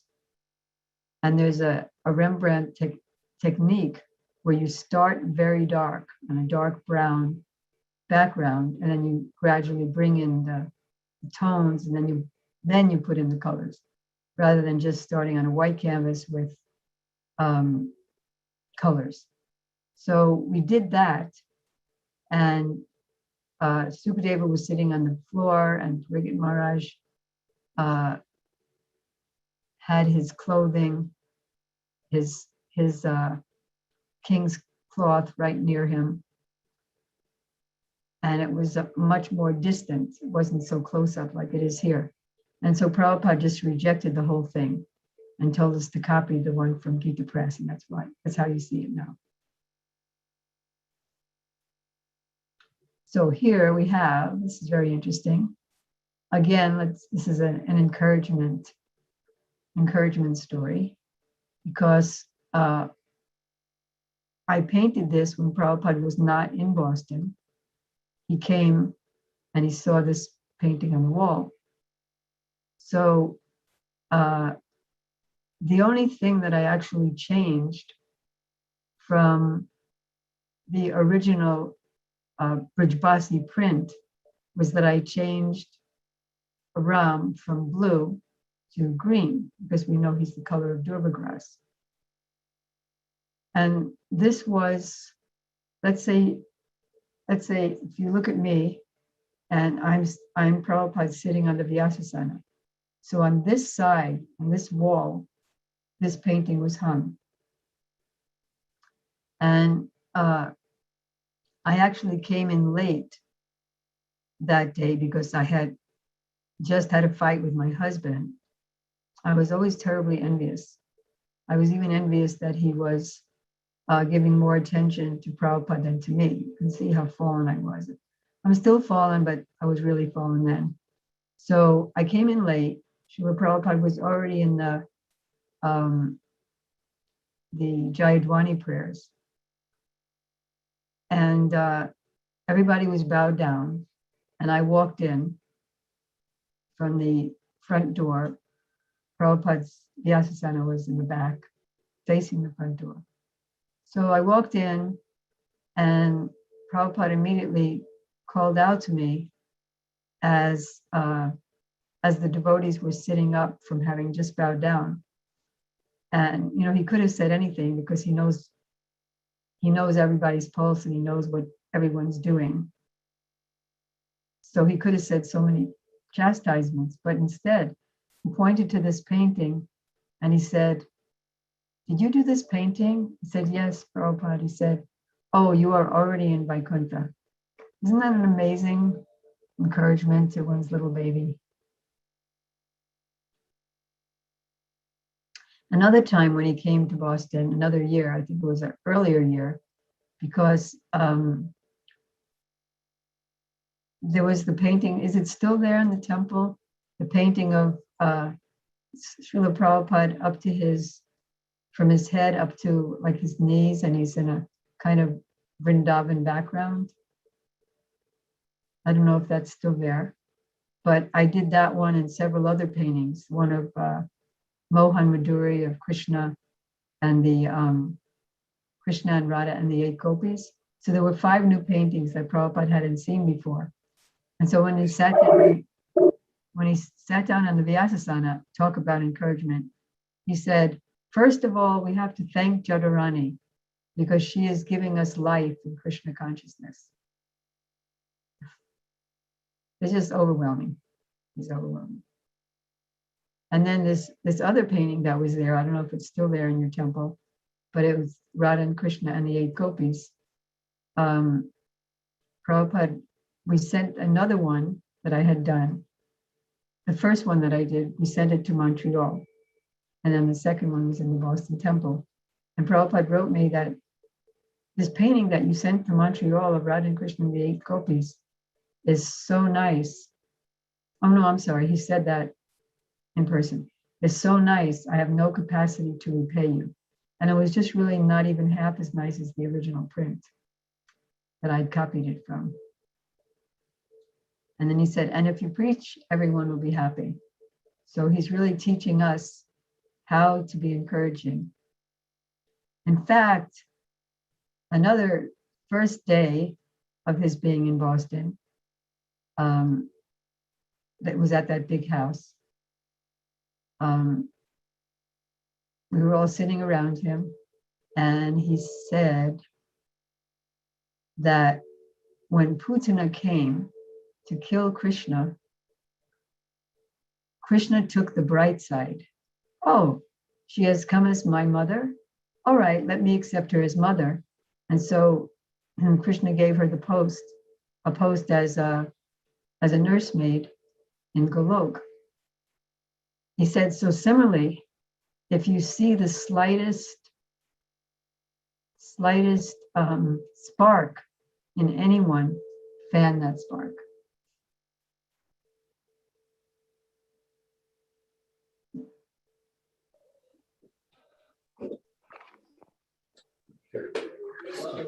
Thank you, Mataji. We have one question from Soma Prabhu. He asked. Oh, Soma. Yeah, he was there when you were there. I know. Just by hearing his name, I became so happy. Just now. Yeah. And even Sumati Mataji, I don't know. She was also there when you were there. Mati? Yes. I remember her so fondly. Yeah, she told me that you were in charge of her, when she came to Boston. Yeah. And she used to be sitting next to you while you were painting. That's what she told me.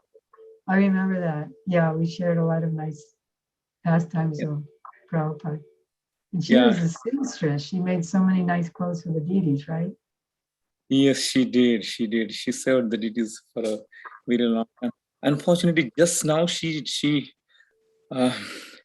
logged off. But anyway, we have Soma Prabhu. He asking a question. When I was a new devotee in Boston, it's not a question, it's a comment. I posed for some of the paintings you were working on for Bhagavad Gita. It was a wonderful time in Boston. Oh, it was a wonderful time. We had several visits from Prabhupada. So many darshans in his darshan room. So many classes. I remember one class he gave in 1969 at that same big house. And he started talking about Parikshit Maharaj and Sukadeva Goswami and how Sukadeva Goswami came after Maharaj Parikshit was cursed.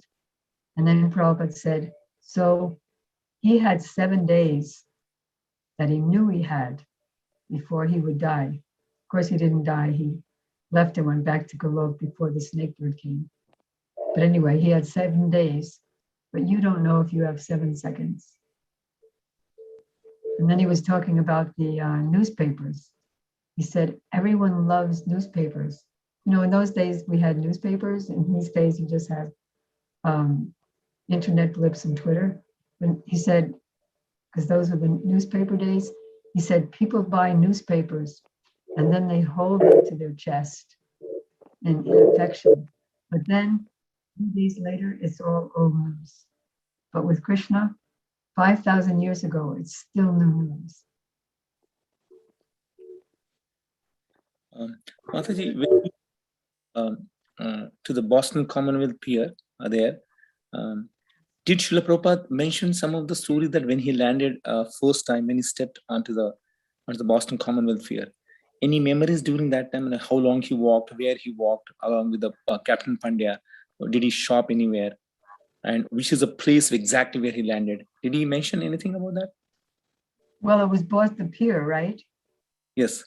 And when in the film with me and Gorsundar, that's when he showed us where they went shopping. And on the pier, I only remember a couple of things. One is there was this big sign that said unalloyed steel. So he pointed to the sign, and he said, they have unalloyed steel and we have unalloyed devotion.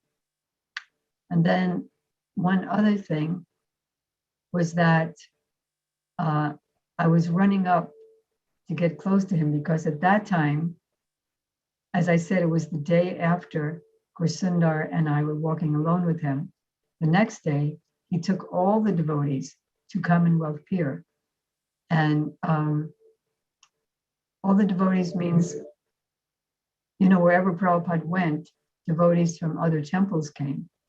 So there was a large congregation of New York devotees that also went on that walk with him. Actually, it was a ride because Hamza Duda had this old, extremely rickety bus that Prabhupada was so kind to sit in. It was just like chairs. It wasn't even good, strong seats, but Prabhupada was so kind to ride on that old rickety bus, and we also rode on it.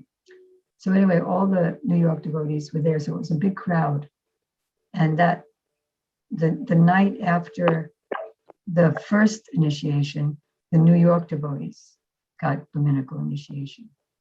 So since it was so crowded on the morning walk, I ended up, you know, way very far in the back. So I ran to catch up to get close. And what I could hear Prabhupada say, in fact, one of the things he said, he looked right at me and he said, so if the jackals praise you, what is the benefit?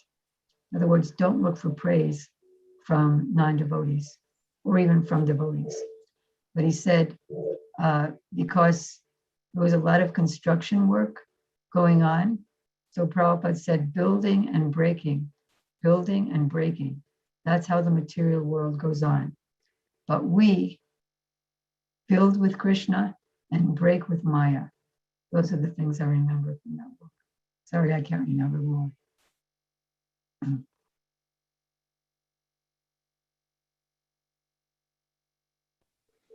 So if there are no other questions, I guess we'll end there. Okay. If anyone has any questions, please raise your hands. If not, then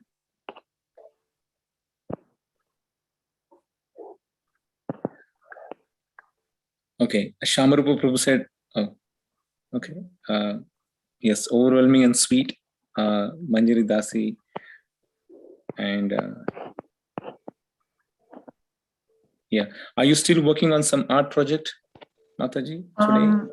Let me see. Hold on 1 minute.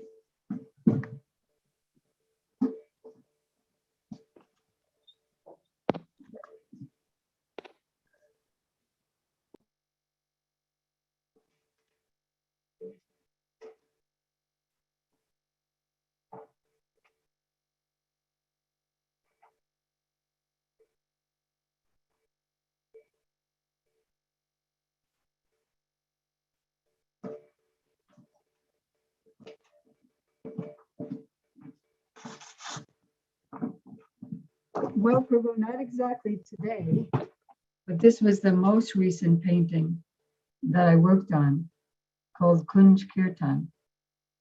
And so we completed this about a year ago, and I see that Manjari Dasi is here, and she also helped me finish this painting.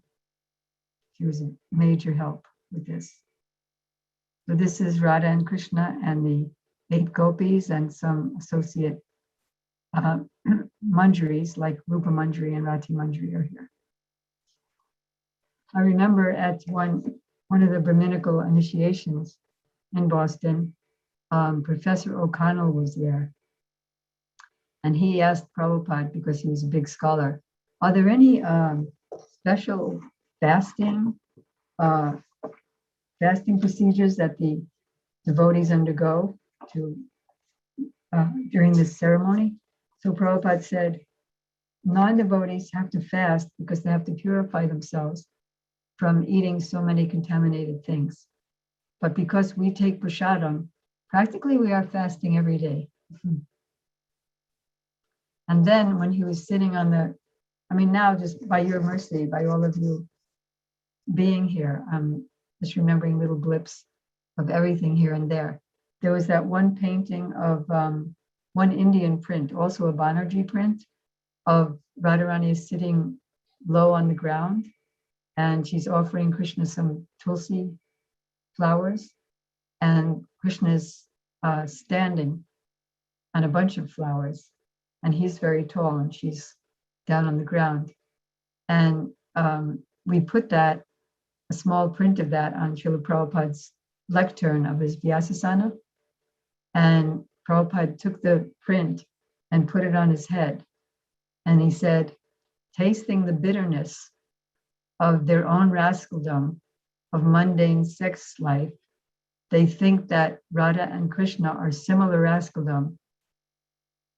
And so they think that the absolute truth is impersonal. And first he gave an analogy, just like once there was a fire in the cowshed. Yeah, this is how he began it. There was once a cowshed and a fire in the cowshed. So now every time the cow sees red, he thinks, oh, there is fire. Similarly, tasting the bitterness of their own rascaldom, of mundane sex life, they think that Radha and Krishna is similar rascaldom. And he asked me to this picture was also on the cover of one of his record albums. And he asked me to do a painting of that in Boston. And then some of Swami Sachidananda, with the big long white beard, some of his students used to come to Prabhupada's classes in Boston, and they bought, for $200, they bought my large painting of that Radha and Krishna. And then they told me that he put it in the inner chamber of his quarters, the Swami. So then Prabhupada wrote me, because I told him that happened. He said, yes, this proves Chaitanya Mahaprabhu's verse in the Atmarama verse, that even the impersonalists are attracted by all of Krishna's qualities. So he's very happy with the sale of the paintings.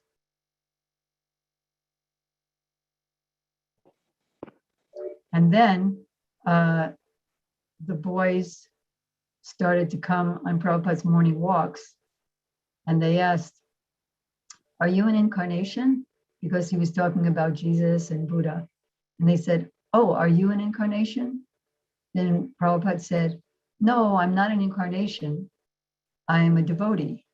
And then he said, well, not exactly devotee, but I'm trying to be, because becoming a devotee of Krishna is not an ordinary thing.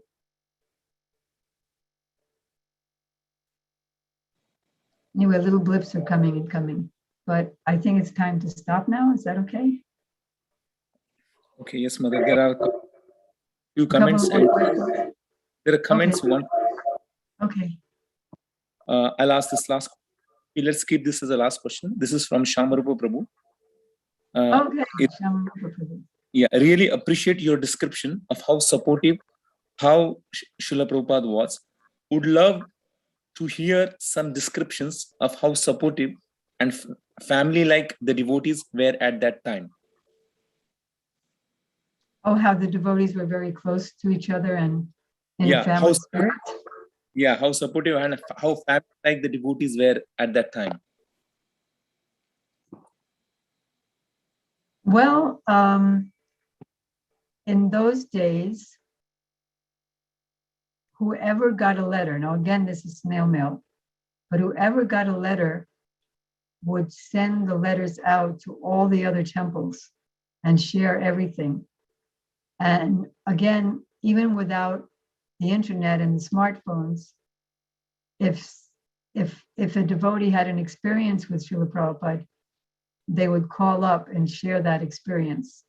So even in the olden days, because everybody was just sharing. So even, and anytime Prabhupada said something to someone, immediately everybody would tell everybody. Let's say they're all in the same temple, whether they're in the same temple or not in the same temple or international phone call, everybody would be sharing and helping. Everybody would be helping. Everybody would be facilitating everybody else. And like, for example, oh yeah, I would paint, when I painted the pictures, there was only a couple of people in the temple. So I myself would go from the Glenville Avenue temple to the lumberyard and then to the freight place at the airport to send everything. But then the devotees at the other side in England, for example, they were just overjoyed to get the painting. And those days we charged $25 for the painting. So everyone was encouraging each other, and Prabhupada was encouraging us by glorifying the other devotees. Like when Prabhupada would come to visit us in Boston, he would glorify the, as you mentioned, family. So he would glorify the 3 householder couples who went to England and how they had this big newspaper, front page newspaper, Krishna chant startles London. And Prabhupada used to praise the babies. So because of his mood of praising everyone, everybody was in that mood. And so like he praised Malati's little daughter, Saraswati, that she would say when she was in India, she was just a few years old, and she would say, she would criticize Indians for smoking bidis, and she would say, Prabhupada quoted her, do you know who Krishna is? He's the Supreme Personality of Godhead. And when Balai's baby, Balai, or no, I forget her name, another lady's baby was just so young to say, Prabhupada said, means Krishna.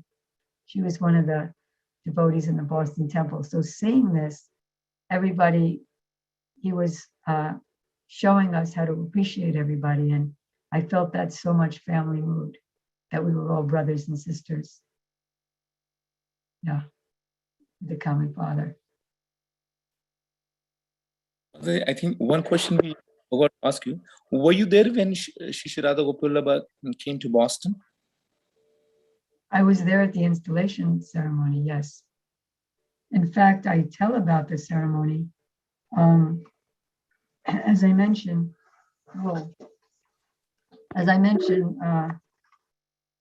there's at least 50, if not 100 pages of Boston in my Art of Spiritual Life. And I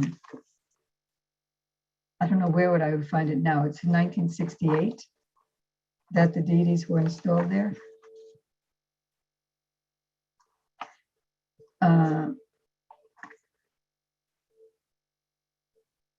Yeah, Prabhupada said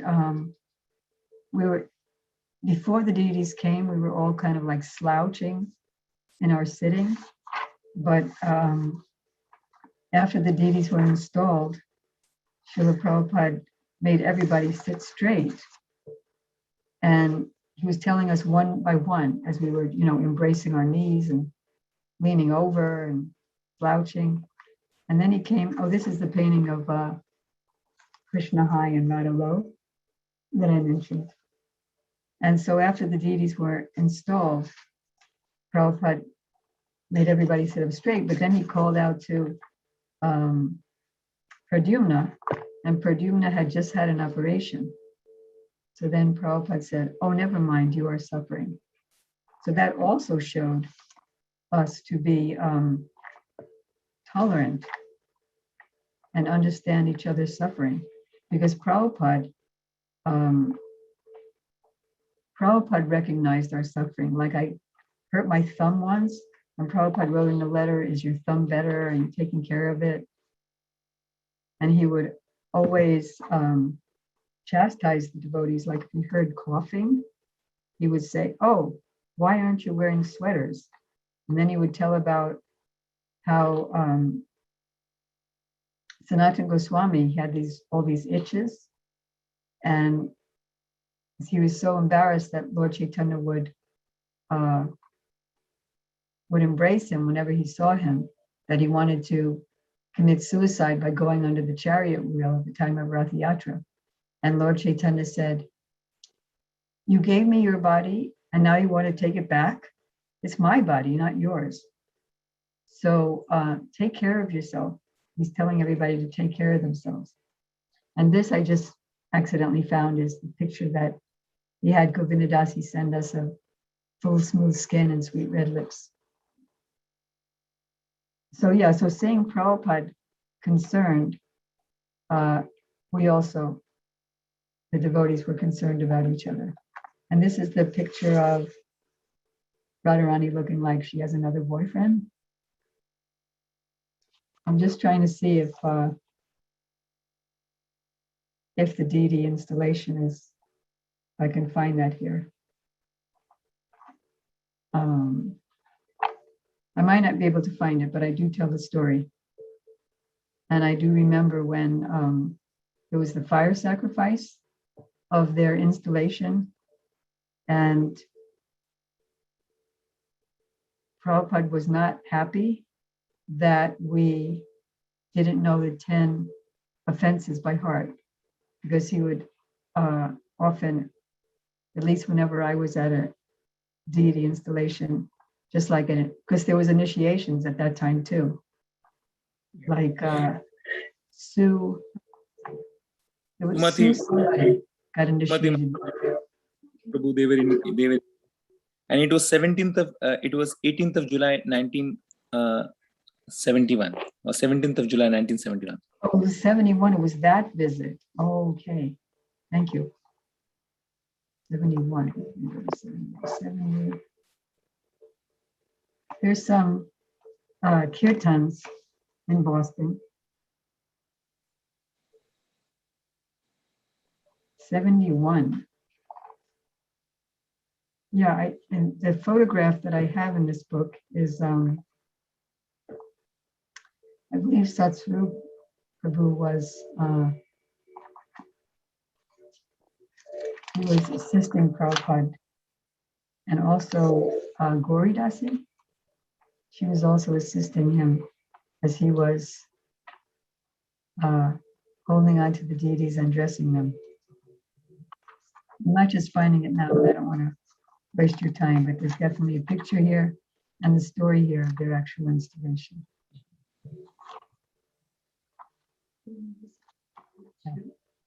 Oh, here it is. I found it.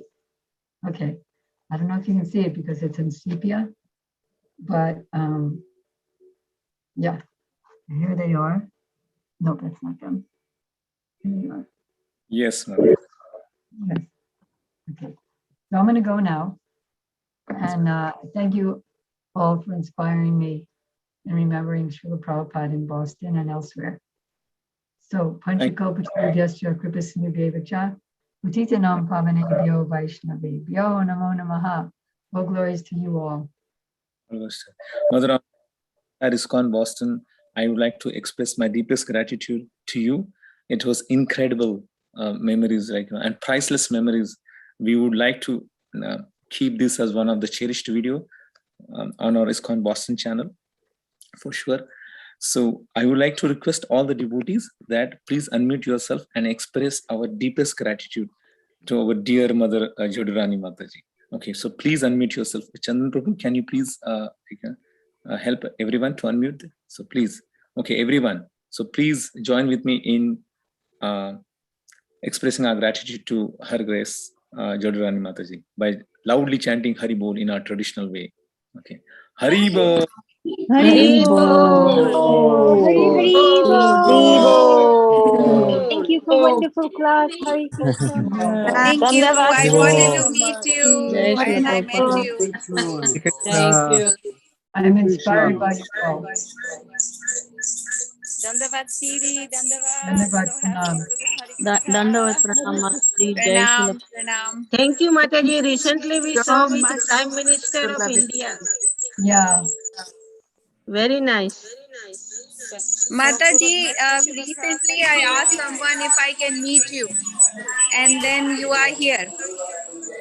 Oh, Didi, please so come to happy to meet Boston. you. About the Art of Spiritual Life book. What? Say that again? Connect with Vasanti Didi. Someone asking how to get the Art of Spiritual Life book. You can connect with Vasanti Didi. Yeah, to get the Art of Spiritual Life, just write to Vasanti, Dasi, Instagram or email, or or there's a website of the Art of Spiritual Life.com. Dhanavat Hi. Dandavat Pranam, Didi. Please come to Boston. We miss you here. Been too long. So Vasanti Dasi at gmail.com can connect you with book orders. But I have to warn you, you'll do a lot of laughing and crying if you read a book. Radhe. Jai, we want to cry. We want to cry. Radhe Radhe. Hare Krishna, devotees. Hare Krishna. Dandavat Pranam to all the devotees, Vaishnavas. Thank you so much for Hare Krishna. Thank you for hosting giving us this the nectar, beautiful Shrimati. event. Kya hua?